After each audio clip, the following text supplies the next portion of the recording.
মনে হয় এবং মেগাস্টার সাকিব খান যেহেতু এখানে আছেন, তারেক আনাম খান, তৌকির আহমেদ, সবাই খুব জাদরেল অভিনেতা। গল্পটাও খুব অসাধারণ। আমার কাজ করে খুবই আনন্দ লেগেছে এবং আমি এরকম ধরনের কাজ আরও অনেক অনেক করতে চাই। আসলে সুযোগটা খুব ইম্পর্ট্যান্ট, কারণ আমি আমার গুরু অধ্যাপক মমতাজউদ্দিন আহমেদ স্যার বলেছিলেন যে একজন অভিনেতার জীবনে 95% হচ্ছে সুযোগ, 2.5% হচ্ছে কোয়ালিটি, আর 2.5% হচ্ছে কপাল, লাক। তো 95% যেখানে অপরচুনিটি, সুযোগ না পেলে আমি আমার ট্যালেন্টটা কোথায় দেখাবো? তো এই জন্যই আমরা অপেক্ষা করি যে কোন একটা ভালো সুযোগ আসুক। অবশ্যই আমার সাথে সাকিবের যখন দেখা হয়েছে প্রথম, তখন আমি তাকে একটা কথাই বলেছি যে সাকিব খানের মতো ডেডিকেটেড আর্টিস্ট এবং ও চরিত্রের মধ্যে যেভাবে থাকে এবং একটা ইন্ডাস্ট্রিতে গত 26-27 বছর ধরে সে কন্টিনিউ কাজ করে যাচ্ছে, এটা চারটিখানি কথা না। আমি তো থাকতে পারিনি, আমি তো বারবার ছুটে পালিয়ে গেছি। আমি ন্যাশনাল অ্যাওয়ার্ড পেয়েছি, তারপরে আমার মনে হয়েছে যে হ্যাঁ আমার তো একটা মানে অ্যাচিভমেন্ট হয়েছে, এখন আরও অনেক কিছু করার আছে। কিন্তু সাকিব খান কি একদম ধরে আছে সিনেমাটাই, সিনেমা ছাড়া কিন্তু তার ধ্যান জ্ঞানে আর কিছুই নাই। এই জন্য day by day Shakib Khan যেভাবে নিজেকে মেগাস্টার পর্যায়ে নিয়ে গেছে এবং এক একটা স্ক্রিন পার্সোনালিটি যেভাবে সে তৈরি করেছে, এবং আমি তো প্রথম তার সাথে কাজের অভিজ্ঞতা হলো এবং তার আচার আচরণ নিয়ে তো কোনো সন্দেহই নাই, খুবই ভদ্র। সেটা আমি যখন আমি খুব দাপটের সাথে কাজ করি, একদিন এক শুটিং হাউসে গেছি আনন্দ বাড়িতে, তো দেখি গ্যারেজে উনি বসে আছেন, ওনার লেকের ধারে শট ছিলেন।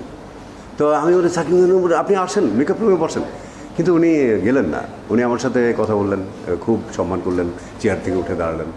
তা আমি বললাম সেদিন সাকিব যে আরেকটা প্রোডাকশানের ডিস্টার্ব হবে, ওই গরমের মধ্যে উনি বসে আছেন, ওনার শর্ট রেডি হলে উনি শর্ট দিয়ে চলে যাবেন।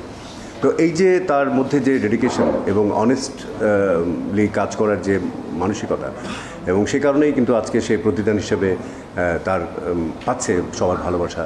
সে বাংলাদেশের একমাত্র মেগাস্টার, যাকে সত্যি সত্যি যাকে দেখতে সবাই যায়, কারণ তার সাধনার একটা উচ্চ মাত্রায় সে এসে পড়েছে। এবং আমার সাথে অভিজ্ঞতা নিয়ে আমি যদি বলি, কাজের অভিজ্ঞতা, এই সোলজার সিনেমায় আমার সাথে তার দুটো খুব মারাত্মক সিন ছিল, অনেক ডায়ালগ, অনেক কম্পোজিশন, অনেক হাঁটাহাঁটি ছিল। এবং সে যে এত মানে কনসার্ন, এবং আমরা তার মেকআপ রুমে আমাকে আগে ডাকা হলো এবং আমি গিয়ে তার সাথে রিহার্সাল করলাম। আমরা রিহার্সাল করে তারপরে এসে ক্যামেরার সামনে আমরা কম্পোজিশন করলাম, করে আমরা শট দিলাম। এবং তার যতক্ষণ পর্যন্ত পছন্দ না হচ্ছে ততক্ষণ পর্যন্ত সে শট দিচ্ছে এবং কোনো ক্লান্তি নাই, এবং একটা আলাদা রকমের একটা যেন গ্লো, একটা আলো ছড়ায়, একটা শটের মধ্যে একটা আলোকিত করে ফেলে।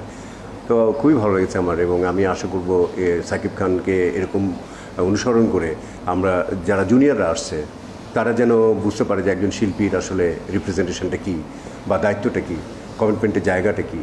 এবং শুধুমাত্র সে লাভবান না, পুরো ইন্ডাস্ট্রি কিন্তু এখন তার উপর দাঁড়িয়ে আছে। এফডিসি ধরনের এত বড় একটা ইন্ডাস্ট্রি, সেখানে কাজ হলে কিন্তু সবাই কাজ পায়, সবাই কিছু অর্থ রোজগার করতে পারে। তো সেই জায়গায় আজকে বাংলাদেশে অনেক অভিনেতা অভিনেত্রী আছে, কিন্তু ওই রকমভাবে তাকে দেখে টিকিট কেটে দেখতে যাওয়া, সিনেমা দেখতে যাওয়ার মতো আসলে সেরকম ধরনের কিন্তু আমাদের আর যদি 4-5টা সাকিব খানের মতো কেউ থাকতো, তাহলে আমাদের ইন্ডাস্ট্রি আজকে অন্য জায়গায় বিলং করতো। তো আমরা যেন এটাই বলবো জুনিয়রদেরকে যে আপনারা অবশ্যই সিনিয়ররা যারা আজকে এত বড় জায়গায় এসছে, কীভাবে এসছে, তার জার্নিটাকে যদি ফলো করেন এবং তার মতো যদি একজন হিউম্যান বিং, একজন মানুষ, এবং তারপরে সে মেগাস্টার, মুখে সবসময় হাসি, বিনয়, কারণ যে যত নত সে তত উন্নত, যে যত শিক্ষিত সে তত নম্র, ভদ্র, বিনয়ী। এবং অভিনেতারা তো বটেই, অভিনেতারা তো অনেক শিক্ষিত, শিক্ষায় স্বশিক্ষায় শিক্ষিত, তারা নানা ধরনের চরিত্র নিয়ে গবেষণা করে, সেই তাদের প্রতিনিধিত্ব করে। সেজন্য আমি শাকিব খানকে ধন্যবাদ জানাবো, কৃতজ্ঞতা জানাবো, ভালোবাসা জানাবো এবং শুভকামনা জানাবো যে এখনও অনেক সময় আছে পুরো বিশ্বটাকে একটা আমাদেরকে পৌঁছে দেওয়ার জন্য। শাকিব খান আরও সমৃদ্ধ হবে।